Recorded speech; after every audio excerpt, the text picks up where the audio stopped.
Vendredi 7 novembre 2014. Madame, Messieurs, bonsoir et merci de votre fidélité. Bienvenue dans ce journal. À la une de l'actualité, l'insécurité fait de nouvelles victimes à Port-au-Prince. Georgia Marie-Gérald Pamphile, 28 ans, mère de 2 enfants, a été tuée ce vendredi à Delma 31 par des individus circulant à moto alors qu'elle revenait de la banque. La veille, un entrepreneur, Addison Altema, a été abattu toujours par des motards à la rue Chavannes à Pétionville. Addison Altema a été assassiné à l'intérieur de son véhicule. L'un des bandits, le chauffeur de l'une des motos, a été tué par un passant. Le président Michel Martelly poursuit sa série de consultations sur la crise politique. Le chef de l'État s'est entretenu ce vendredi avec des dirigeants d'organisations de la société civile et de droits humains à l'issue de la rencontre. René Desroches de l'ISC a exhorté les protagonistes à privilégier le dialogue en vue d'une solution avant le 2e lundi de janvier 2015.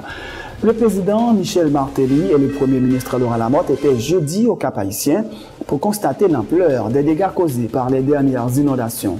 Les deux chefs de l'exécutif ont promis une rallonge de l'enveloppe destinée à supporter les sinistrés. Le gouvernement haïtien exprime ses préoccupations par rapport au traitement infligé aux clandestins haïtiens aux Bahamas. L'ambassadeur bahaméen en Haïti a été convoqué jeudi aux affaires étrangères pour des explications, informe le chancelier haïtien Julie Brutus.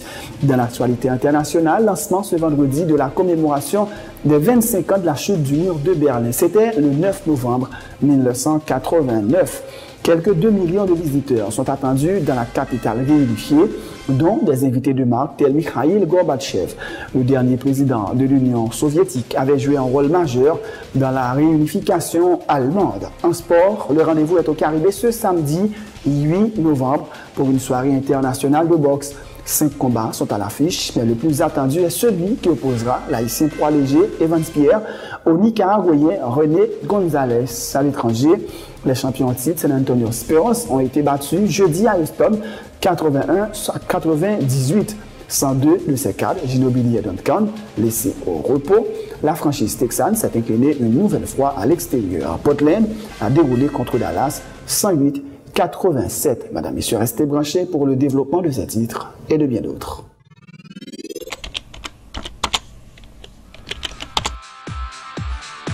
Bienvenue dans cette édition d'Information Pulsation, l'essentiel de l'actualité de la journée. Merci de votre fidélité. Bienvenue dans ce premier numéro de Pulsation Week-end.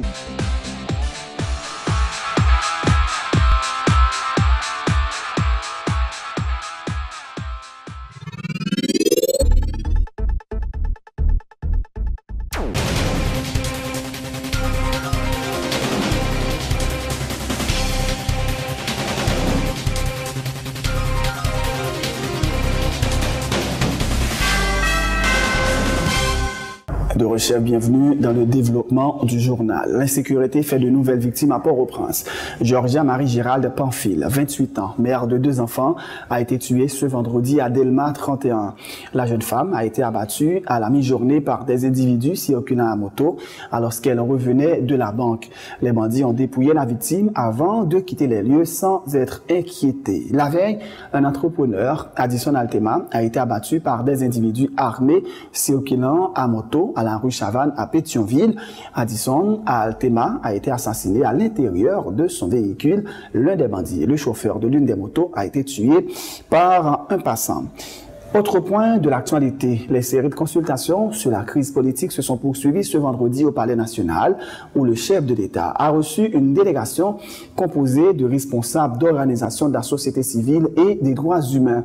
Après environ 4 heures de discussion, le président Michel Martelly s'est contenté d'une courte déclaration réaffirmant sa volonté de rencontrer tous les secteurs de la vie nationale en vue de trouver la bonne formule de résoudre la crise préélectorale. Chaque jour, après chaque réunion, nous posons la même question. Le président n'a jamais intervenu sur fond discussion. Même toujours content que nous faisons rencontre. Et tout rencontre ça a servi à arriver au côté de la crise là. Non, et dans la discussion, dans la discussion, chaque monde a exprimé position pour nous comprendre et puis pour nous avancer. Le président de l'initiative de la société civile, Ronnie Desroches, qui a pris part aux discussions 2 jours après une rencontre avec les sénateurs, affirme avoir remarqué de part et d'autre des signes d'apaisement.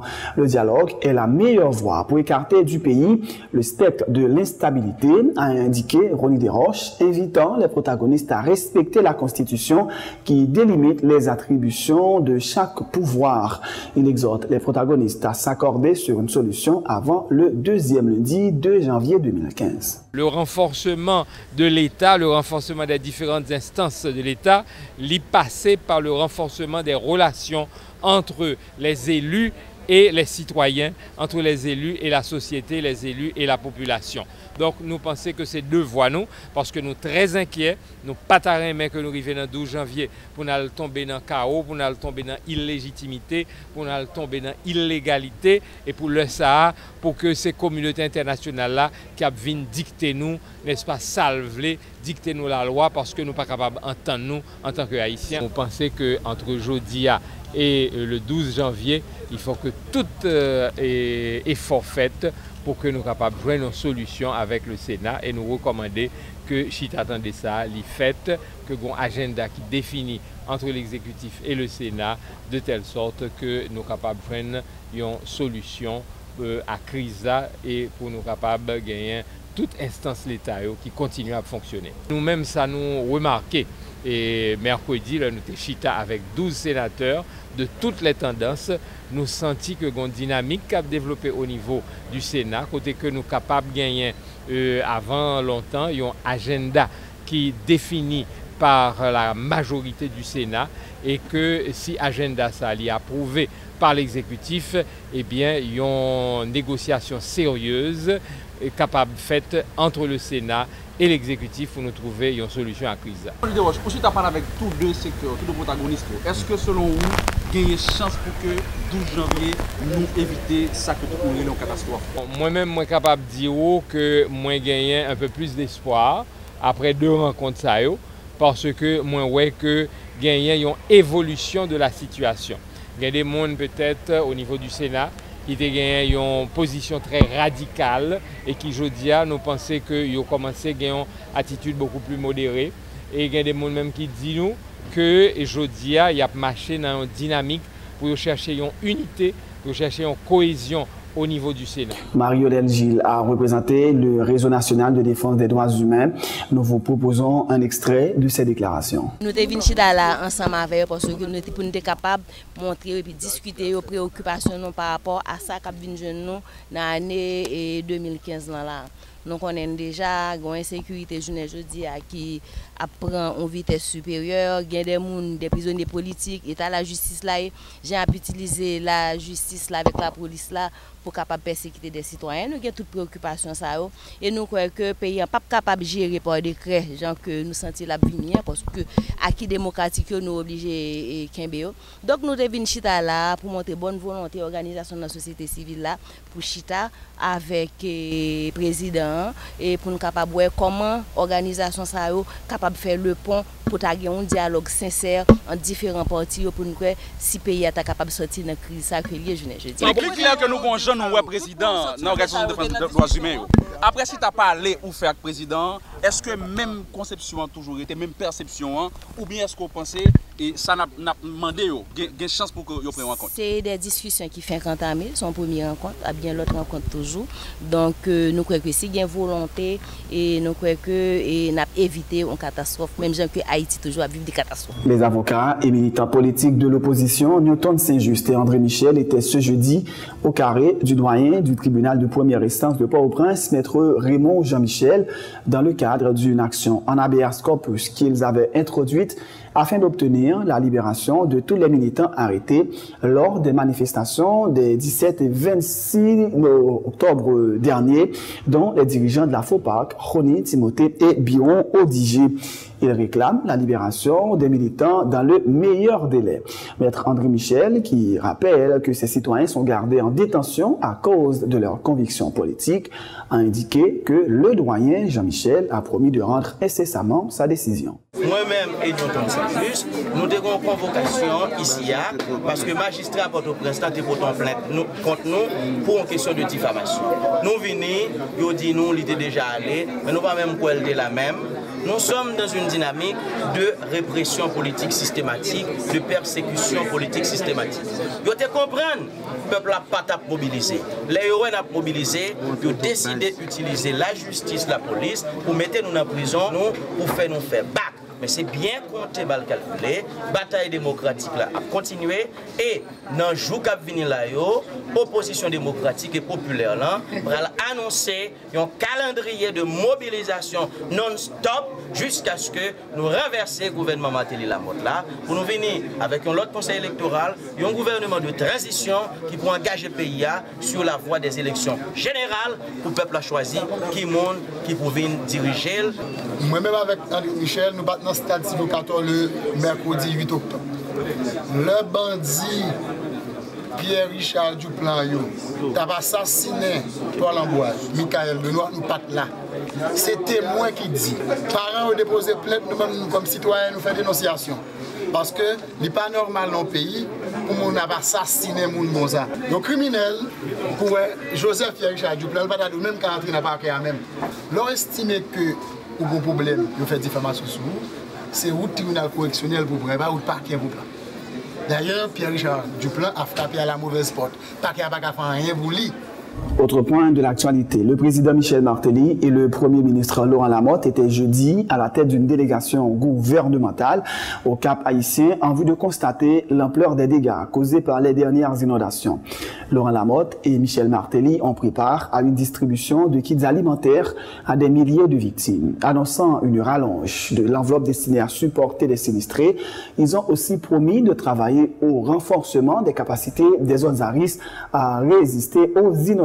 Reportage Obenson Joseph et Joseph-Philippe François. Après plusieurs minutes de survol en hélicoptère, dans le but de constater l'ampleur des dégâts causés par les inondations au Cap haïtien, c'est au local de l'École nationale Fort Saint-Michel que les membres de la délégation officielle, conduite par les deux chefs de l'exécutif, Michel Martelly et Laurent Lamotte, se sont dirigés. L'établissement, comme beaucoup d'autres, a été transformé en camp de réfugiés, accueillant des victimes de cette catastrophe ayant frappé soudainement la deuxième ville du pays. Le président Martelly et le premier ministre Laurent Lamotte ont tous deux pris part à une distribution de kits alimentaires à des milliers de sinistrés, des jeunes, des moins jeunes, des personnes âgées, tous à la file indienne, pour recevoir l'aide attendue après des jours d'angoisse. Je suis bien content ça. Salut Banon. Et spaghetti, bonbons, chèque. Bien content, je vais avec. Je vais blaguer, je vais blaguer.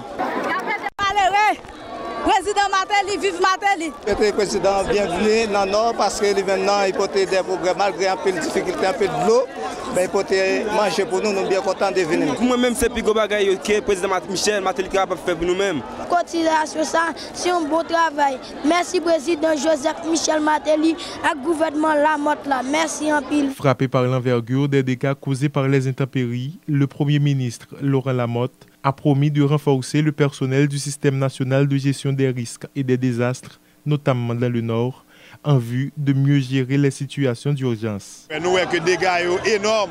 Donc, c'est une situation critique d'extrême urgence et nous allons mettre les ressources disponibles à disposition et tout système national de gestion risque et désastres là.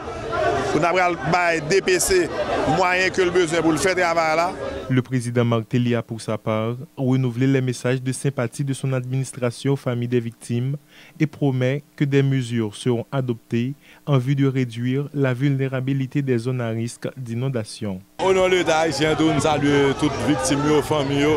Il y a deux côtés qui inondent là. C'est parce que tout simplement, zone côté où nous vivons là, au-dessous du niveau de la mer, il y a deux côtés, c'est parce que par gain de drainage, il y a deux côtés, nous avons un monde de l'eau descend, l'obligé à aller en pleine. Donc il y a différentes réponses qui vont préparer pour différentes zones. Cette visite de moins de 24 heures du tandem Martelly-Lamotte au Cap haïtien a pris fin dans les locaux de Radio-Télé Venus où le chef du gouvernement a ordonné à la ministre des Finances, Marie-Carmel Jean-Marie, d'augmenter l'enveloppe destinée à aider les sinistrés.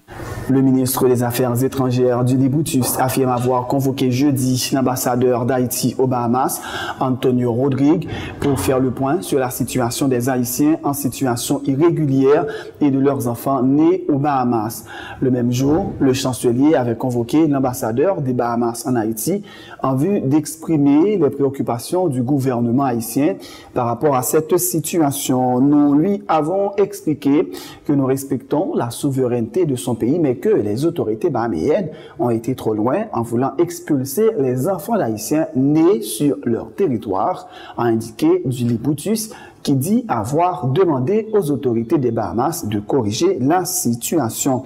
Le ministre des Affaires étrangères reconnaît que les Haïtiens sont actuellement en difficulté dans d'autres pays tels le Brésil, le Chili, l'Équateur, le Pérou, la Guadeloupe, Curaçao et Saint-Martin. Depuis le 1er novembre, un ensemble de dispositions qui prend du côté du gouvernement de Bahamas pour expulser tout Haïtien qui est en situation irrégulière à Nassau-Bahamas. Hier, j'ai pris une initiative en tant que ministre des Affaires étrangères, convoquer l'ambassadeur de Nassau-Bahamas à Port-au-Prince, de Bahamas à Port-au-Prince, pour nous débattre la position du gouvernement. M'a répété ça, moi dit à l'ambassadeur de Bahamas. Nous sommes très préoccupés devant le traitement qui fait à un pile de monde haïtien qui vivent avec Paris à Nassau-Bahamas, dans pile que tu as arrêté, pour la mettre dans le centre de détention.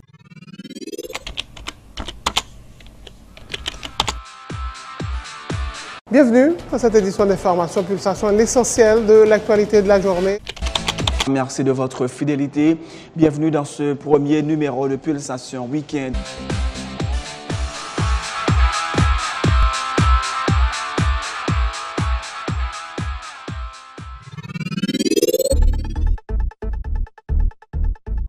C'est la fin de ce journal, Madame, Messieurs, mais juste avant de vous quitter, voici un rappel des titres.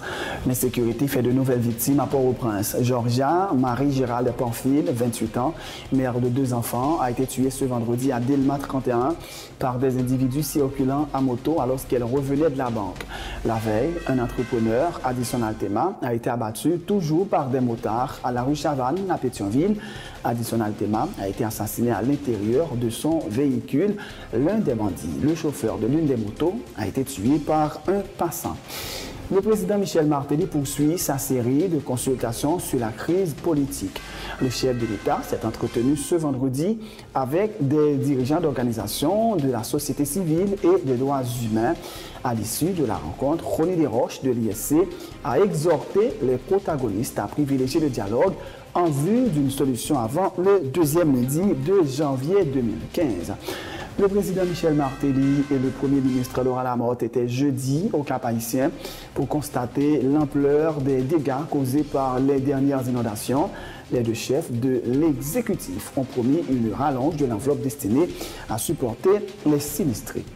Le gouvernement haïtien exprime ses préoccupations par rapport au traitement infligé aux clandestins haïtiens aux Bahamas. L'ambassadeur bahaméen en Haïti a été convoqué jeudi aux affaires étrangères pour des explications, informe le chancelier haïtien Julie Boutus. Dans l'actualité internationale, lancement ce vendredi de la commémoration des 25 ans de la chute du mur de Berlin. C'était le 9 novembre 1989. Quelques 2 millions de visiteurs sont attendus dans la capitale réunifiée, dont des invités de marque tels Mikhaïl Gorbatchev. Le dernier président de l'Union soviétique avait joué un rôle majeur dans la réunification allemande. En sport, le rendez-vous est au Caribé Convention Center ce samedi 8 novembre pour une soirée internationale de boxe. 5 combats sont à l'affiche, mais le plus attendu est celui qui opposera l'haïtien poids léger Evans Pierre au Nicaraguayen René González. À l'étranger, les champions en titre San Antonio Spurs ont été battus jeudi à Houston 81-98. 102 de ces cadres, Ginobili et Duncan, laissés au repos.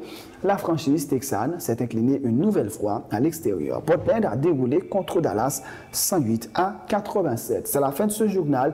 Merci de l'avoir suivi. Bonne suite de programme et surtout bon week-end sur Télé Pluriel.